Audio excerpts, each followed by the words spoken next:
এখন দলং দেখাইছোঁ যি সময়ত চহৰে নগৰে ফ্লাইঅভাৰ নিৰ্মাণৰ কথাৰে এতিয়া উন্নয়নৰ শ্লোগান দিয়া হৈছে।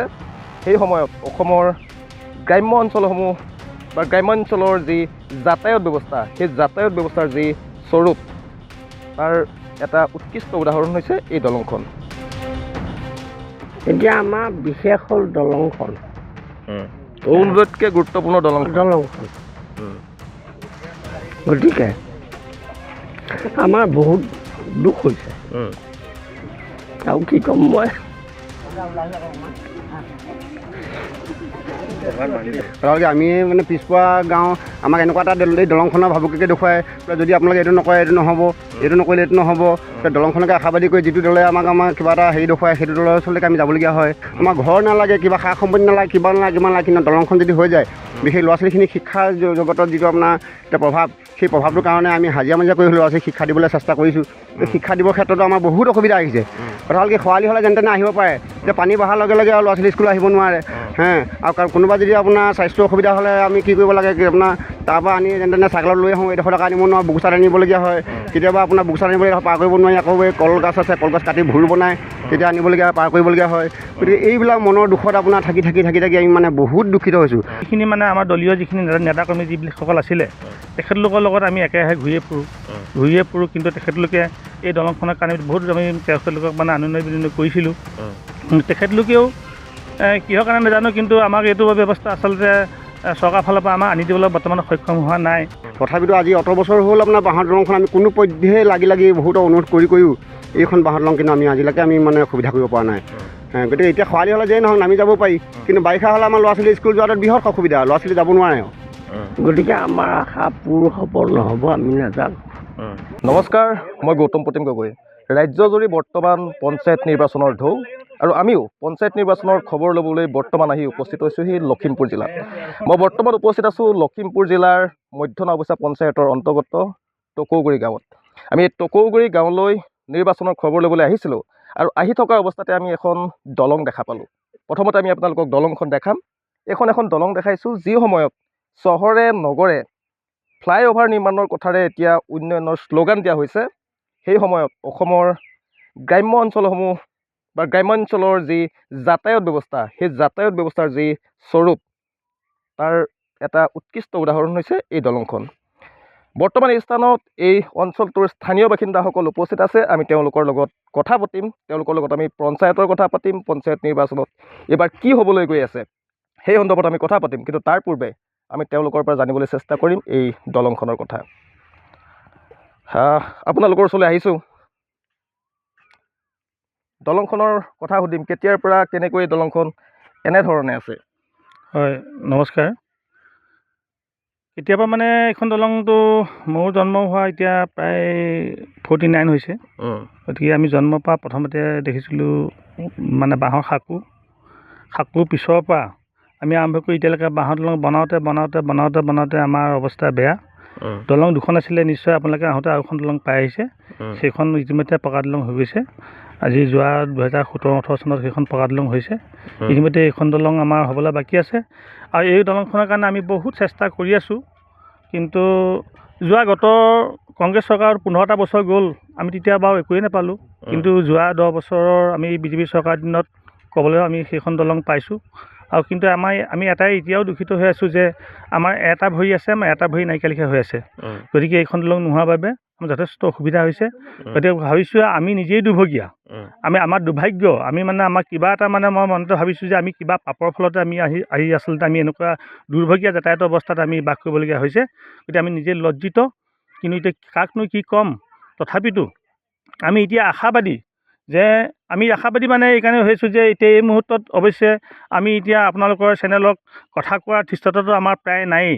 এইবাবেই নাই যে আমি যিহেতু আমি যেনেদৰে আমি আমাৰ ৰাজনীতি কাম কৰিব নাজানো, তেনেদৰে আমি কথা ক'ব নাজানো। আমি কথা ক'লেই আমাৰ তাতে সমস্যা হৈ যায়। সেইবাবে আমি এতিয়াও আশাবাদী। আমি চৰকাৰৰ ওপৰত সম্পূৰ্ণ আমি আস্থা, আৰু আমি পূৰা আস্থা ৰাখিছোঁ যাতে আমাৰ এই দলংখন ভৱিষ্যতলৈ হওক, আমি আশা কৰিছোঁ। আৰু ইতিমধ্যে আমি এতিয়া আমাৰ যি মানে এই যোৱা কালচোৱাত আমাৰ যিখিনি মানে আমাৰ দলীয় যিখিনি নেতাকৰ্মী যিসকল আছিলে তেখেতলোকৰ লগত আমি একেৰাহে ঘূৰিয়ে ফুৰোঁ কিন্তু তেখেতলোকে এই দলংখনৰ কাৰণে বহুত আমি তেখেতলোকক মানে আনন্দ বিনন্দ কৰিছিলোঁ। তেখেতলোকেও কিহৰ কাৰণে নাজানো কিন্তু আমাক এইটো ব্যৱস্থা আচলতে চৰকাৰৰ ফালৰ পৰা আমাৰ আনি দিবলৈ বৰ্তমান সক্ষম হোৱা নাই। গতিকে আমি এতিয়াও অনুৰোধ কৰিছোঁ, আমি অনুৰোধে কৰি থাকিব লাগিব, সদায় আমি অনুৰোধ কৰিছোঁ। গতিকে অনাগত দিনত তেখেতলোকে আমাক এইখিনি সুবিধা প্ৰদান কৰক। নিষ্ঠা সহকাৰে আমি ভাবিছোঁ যে আজিৰ দিনত আমি এইখন বাঁহৰ দলঙত যোৱাৰ মানে যিটো ব্যৱস্থা আমাৰ ল'ৰা ছোৱালীয়ে সেইটো আজিকালি নকয়, বেলেগ জেগালৈ গ'লে আমাৰ ইয়ালৈ আহিবলৈ মন নকৰে। গতিকে বহুত মানে যান্ত্ৰণা সমস্যাত আমি ভোগ কৰি আছোঁ। গতিকে আমি আশা ৰাখিছোঁ আৰু সেয়েহে আমি পঞ্চায়ত নিৰ্বাচনতো ৰাইজে এটা বিশেষ ভূমিকা ল'ব লাগে। এইবাবেই ল'ব লাগে যে উপযুক্ত প্ৰতিনিধি নিৰ্বাচনৰ দ্বাৰা যাতে ৰাইজৰ যাতে জনহিতাৰ্থে যাতে যি কাম হয় আমি তেনেকুৱা কাম হোৱা প্ৰতিনিধিক আমি নিৰ্বাচন কৰিবলৈ আমি ৰাইজক সেইটো যলৈ গৈছোঁ তলে আমি অনুৰোধ জনাইছোঁ। গতিকে আশা ৰাখিছোঁ গতিকে ভৱিষ্যত মানে ৰাইজৰ উন্নয়নৰ স্বাৰ্থত যিসকল প্ৰতিনিধিয়ে কাম কৰিব তেনেকুৱা প্ৰতিনিধিকে আমি ৰাইজৰ মানে তেওঁলোকৰ সপক্ষে ভোট দিবৰ বাবে আমি এইটো অনুৰোধ জনাইছোঁ। গতিকে ৰাইজে জানে, ৰাইজে সকলো জানে, ৰাইজে কেতিয়া কি পাইছে নাপাইছে ৰাইজে সকলো জানে। গতিকে সেইখিনি বিশেষ মই নকওঁ। গতিকে সম্পূৰ্ণ আশা আৰু ভৰসা মই ৰাইজৰ ওপৰত আমি আচলতে এৰি দিছোঁ। নিৰ্বাচনৰ কথাবোৰ আমি পাতিম। মই আকৌ দলংখনৰ কথা কিছু পাতিম। বৰ্তা আপোনাৰ ওচৰলৈ আহিছোঁ। এইফালে ক'লৈ যোৱা হয়? মই এইফালৰ পৰা আহিলোঁ, এই দলংখন পাৰ হৈ আৰু ক'লৈ যায় বা ইয়াত? নমস্কাৰ। এইফালে আমাৰ বহুত গাঁও আছে, কেইবাখনো গাঁও আছে। কেইখনমান গাঁও হ'ব? এইফালে খুন্দু গাঁও, ৰঙাপথাৰ, এইফালে একেবাৰে গড় চিকালৈকে দেই বহুত মানুহ আছে। পানীগাঁও পথটো এইফালে এতিয়া বৰ্তমান দলং হৈ গ'ল যে, গতিকে আমাৰ এইখন দলং নোহোৱাৰ পৰা আমাৰ বহুত ৰাইজৰ অসুবিধা। 5খনমান গাঁও হয়, বেছি 5খন নহয়, 5খনতকৈ বেছি 7খনমান হ'ব। এওঁলোকে জনাইছে যে এইখন যে দলং মই দেখাইছোঁ, এই দলংখনেদি আপুনি 5খনমান গাঁও পাব। অৰ্থাৎ 5খনতকৈ অধিক গাঁও, 5, 6খন বা 7খনমানেই হ'ব বুলি কৈছে তেওঁলোকে। এই 7খন গাঁৱৰ ৰাইজে এইখন দলঙেৰে পাৰ হৈ যাব লাগে, যিখন দলঙেৰে কিন্তু গাড়ী যোৱাৰ কোনো ধৰণৰ ব্যৱস্থা নাই, গাড়ী যাব নোৱাৰে। সম্ভৱতঃ ইয়াত বাইকো নাযায় চাগে। বাইক পাৰ হ'ব নোৱাৰে। সপ্তাহৰ মূৰতে আমি বাঁহৰ দলং আছে, বাঁহৰ দলংখন আমি সপ্তাহমান মেৰামতি কৰিলে যেনে তেনে চাইকেলতে কিবা এটা ধানৰ বস্তা এটা উঠালে যেনে তেনে নিব পাৰোঁ। আৰু মানে এতিয়া এইখন দলং আমি ডিচেম্বৰতে বনাইছিলোঁ, নতুন দলং। এতিয়া ডিচেম্বৰৰ পৰা ডিচেম্বৰ, জানুৱাৰী, ফেব্ৰুৱাৰী, মাৰ্চ 3 মাহ 4 মাহতে আদায় হ'ল। আকৌ আমি গাঁৱৰ ঘৰে ঘৰে বাঁহ তুলি আকৌ বনাব লাগিব। আপোনালোকে নিজে বনাই লওঁ। তাত কোনো চৰকাৰ তাত এতিয়া মানে কোনো চৰকাৰ তাত কোনো ধন টকা পইচা কিবা এটা বোলে কিবা এটা চাহ খাবলৈ কিবা দিছে সেইটোও নাই।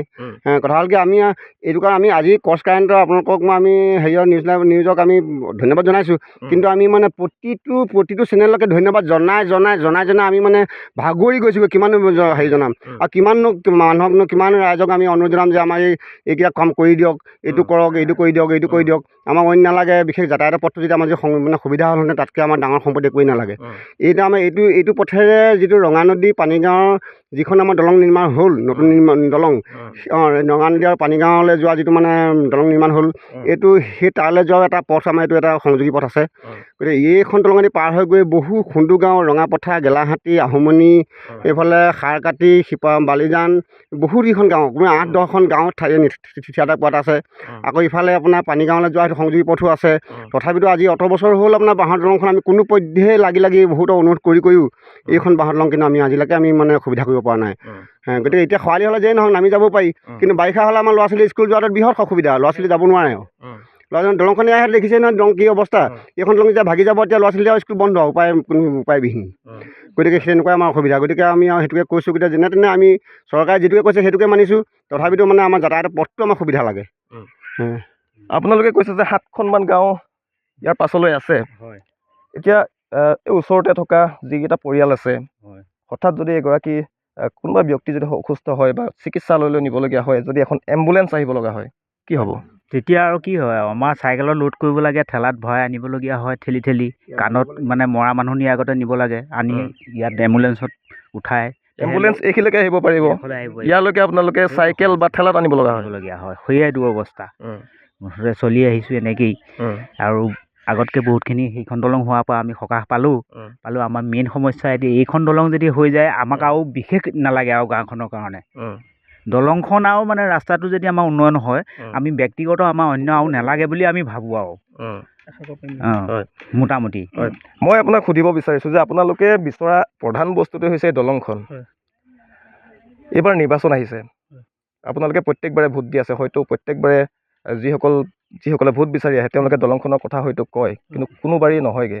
এইবাৰ পঞ্চায়ত নিৰ্বাচনত আপোনালোকে এই দলংখনৰ বাবে কিবা সিদ্ধান্ত গ্ৰহণ কৰিব নেকি বা সিদ্ধান্ত ল'ব নেকি যে আমি আমুকক ভোট দিছিলোঁ তেওঁলোকে নকৰিলে, তামুকক ভোট দিছিলোঁ নকৰিলে, এইবাৰ কিন্তু আমি অমুকহে কৰিম, এনেধৰণৰ কিবা সিদ্ধান্ত আপোনালোকৰ আছে? হয়, আমি আশা কৰিছোঁ যে আমি এইবাৰ মনতে যিসকল ভাবিছোঁ, আমি যিসকল প্ৰতিনিধি আমি জিকাম বুলি ভাবিছোঁ, নিশ্চয় আশা কৰিছোঁ তেখেতলোকে আমাৰ সমস্যা সমাধান কৰিব। যদি বাই চান্স যদি তেওঁলোকে আমাৰ সমস্যা সমাধান নকৰে, তেতিয়াহ'লে অনাগত আগন্তুক যিটো 26ৰ যিটোবিলাক নিৰ্বাচন, তেতিয়াহ'লে আমি অন্ততঃ আমি যিহেতু নিৰ্বাচনৰ সময়তে আমাৰ গুৰুত্ব বেছি হয়, গতিকে আমি নিৰ্বাচনৰ গুৰুত্ব বেছি হয়, গতিকে নেক্সট আমি যিটো নিৰ্বাচনৰ সময়ত আমি চাম কি হয়, আমি এটা ব্যৱস্থা কৰিম। আৰু এটা কথা মই পুনৰ জনাব বিচাৰিছোঁ, আপোনালোকে চাওক যে বৰ্তমান আজিকালিৰ দিনত দিন হাজিৰা কৰা এঘৰ মানুহ হৈও বিভিন্ন ল'ৰা ছোৱালী স্কুললৈ নিয়াৰ ক্ষেত্ৰত বা বিভিন্ন কাৰণত হওক এখন ছেকেণ্ড হেণ্ড হ'লেও বাইক কিনি লৈছে। এতিয়া যিখন খুনুগাঁৱৰ কথা কৈছোঁ, খুনুগাঁওখনত প্ৰায় 8,000 মানুহ আছে। এতিয়া 8,000 মানুহৰ কমচে কম একেবাৰে কমেও 500 পৰিয়াল আছে, 500 ঘৰ। গতিকে 500 ঘৰৰ মোটামুটি প্ৰায় 350-400 মানুহৰ ঘৰত বাইক আছে, আৰু এইটো ৰাস্তাইদি চমু ৰাস্তা হিচাপে অহা যোৱা কৰে। গতিকে আমি বাঁহৰ দলংখন আমি বনাই আমাৰ ৰাইজে নিজে বাঁহ দি শ্ৰমদান কৰি এইখন বাঁহৰ দলং বনাই আমি কিমান দিনৰ বাবে আমি এইখন বাঁহৰ দলং ৰাইজৰ কাৰণে যোগান ধৰিব পাৰিম? 2 মাহ নাযায় ভালকৈ, 2 মাহৰ পিছত আমাৰ সন্দেহ দলং ভাগিব নেকি। আৰু কোনো চৰকাৰী যিবিলাক আঁচনি দিছে, আয়ুৰ ঘৰ হওক বিভিন্ন দিছে, আয়ুৰ ঘৰৰ মেটেৰিয়েলছবিলাক নিয়াৰ কোনো ব্যৱস্থা নাই। গতিকে বহুত সমস্যা।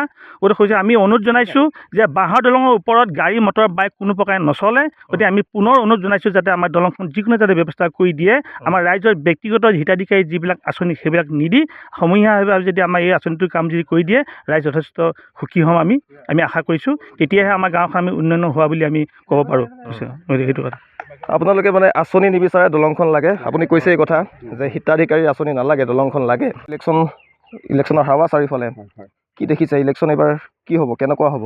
ইলেকশ্যনৰ কথাটো আমি বিশেষ ক'বলৈ পৰাই নাই, কিন্তু কথা হ'লকে ওপৰত যেতিয়া সেইটো ওপৰত এটা ডাঙৰ চৰকাৰ হৈ আছে, গতিকে তাৰ তলে তলে যদি আমি এখন সৰু সমাজত বাস কৰা মানুহ, গতিকে আমি বিশেষ ইলেকশ্যনৰ কথা লৈ ইমান ডাঠি ক'বও নোৱাৰোঁ যে এইটোৱে জিকিব বা এইটোৱে জিকিব বুলি।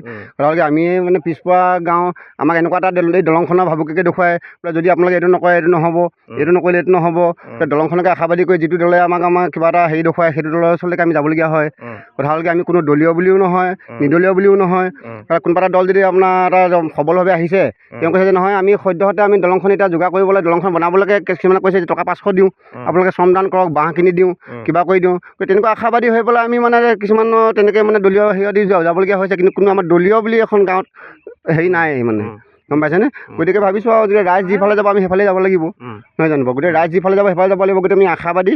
আমাৰ আগত এজন উপক্ত বক্তাই কৈ থৈ গৈছে যে আমি আশাবাদী, সদায় আশা কৰিয়ে আছোঁ যে এইখন দলং আমাৰ নিশ্চয়, দলংখন আমাৰ অইন সম্পত্তি একো নালাগে, আমাৰ ঘৰ নালাগে, কিবা সা সম্পত্তি নালাগে, কিবা নালাগে, কিন্তু দলংখন যদি হৈ যায়, বিশেষ ল'ৰা ছোৱালীখিনি শিক্ষাৰ জগতত যিটো আপোনাৰ এতিয়া প্ৰভাৱ, সেই প্ৰভাৱটোৰ কাৰণে আমি হাজিৰা মাজিৰা কৰি ল'ৰা ছোৱালীক শিক্ষা দিবলৈ চেষ্টা কৰিছোঁ। শিক্ষা দিবৰ ক্ষেত্ৰতো আমাৰ বহুত অসুবিধা আহিছে। কথা হ'ল কি খৰালি হ'লে যেনে তেনে আহিব পাৰে, এতিয়া পানী বঢ়াৰ লগে লগে আৰু ল'ৰা ছোৱালী স্কুল আহিব নোৱাৰে। আৰু কোনোবা যদি আপোনাৰ স্বাস্থ্য অসুবিধা হ'লে আমি কি কৰিব লাগে, আপোনাৰ তাৰপৰা আনি যেনে তেনে চাইকেলত লৈ আহোঁ, এডোখৰ টকা আনিব নোৱাৰোঁ, বুকুচাত আনিবলগীয়া হয়। কেতিয়াবা আপোনাৰ বুকুচাত আনিবলগীয়া হয়, পাৰ কৰিব নোৱাৰি, আকৌ এই কলগছ আছে, কলগছ কাটি ভুল বনাই তেতিয়া আনিবলগীয়া হয়, পাৰ কৰিবলগীয়া হয়। গতিকে এইবিলাক মনৰ দুখত আপোনাৰ থাকি আমি বহুত দুখিত হৈছোঁ। ইটোৰ পিছত সিটোকে চেনেল আপোনাৰ নিউজ আহি আছে, ইজন আহিছে। এতিয়া আপোনাৰ চাওক, এই ভোগালী বিহুৰ পৰা ধৰি ভোগালী বিহু উৰুকাৰ দিনাখন আহিল এটা এজনে নিউজত আহিলে, সেইজনকো আমি তেনেকৈ আমাৰ মনৰ দুখৰ কথা প্ৰকাশ কৰিছিলোঁ। তাৰপিছতে আহিছিলে ডিৱাই আহিছিলে, তেনেকৈ আমি মনৰ দুখৰ কথা প্ৰকাশ আজি যেনেকৈ কৰিছোঁ তেনেকৈ কৰিছিলোঁ। আজি আকৌ এয়া আহিছে, তেনেকৈ আমি নিউজ চেনেলক কিমান আমি ধন্যবাদ জনাম বা কিমানো একেটা কথাই কৈ থাকিম, কৈ ভাগৰি গৈছোঁ। তথাপিতো আমাৰ দুখৰ ভাগটো আমাৰ কোনো চৰকাৰে আমাৰ আজিলৈকে বুজি পোৱা নাই। বৰ্তমান আপোনাৰ ওচৰলৈ মই আকৌ এবাৰ আহিছোঁ। গাঁৱত হয়তো বহুতেই অৰুণোদয় আঁচনি পাইছে, 1250 টকাকৈ বিনামূলীয়া চাউল পাইছে সকলোৱে, বহুতে হয়তো গেছ চিলিণ্ডাৰ বা বিনামূলীয়া ঘৰ পাইছে। এইবাৰ আপোনালোকৰ টকৰগুৰি গাঁৱৰ ৰাইজে কি চাই ভোট দিব? অৰুণোদয় আঁচনিৰ কাৰণে ভোট দিব নে এই দলংখনৰ কাৰণে ভোট দিব এইবাৰ? এতিয়া আমাৰ বিশেষ হ'ল দলংখন, অৰুণোদয়তকৈ গুৰুত্বপূৰ্ণ দলংখন। গতিকে আমাৰ বহুত দুখ হৈছে। আৰু কি ক'ম মই,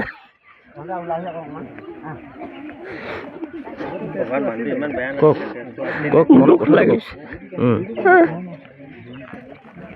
গাঁও মোৰো সুস্থ গতিকে ৰাইজৰ আমি পিছে পিছে গৈ আছোঁ গতিকে আমাৰ আশা পূৰ হ'ব নহ'ব আমি নাজানো সেইটো আপোনালোকে জানে গতিকে মই ইয়াকে কৈ সামৰিছোঁ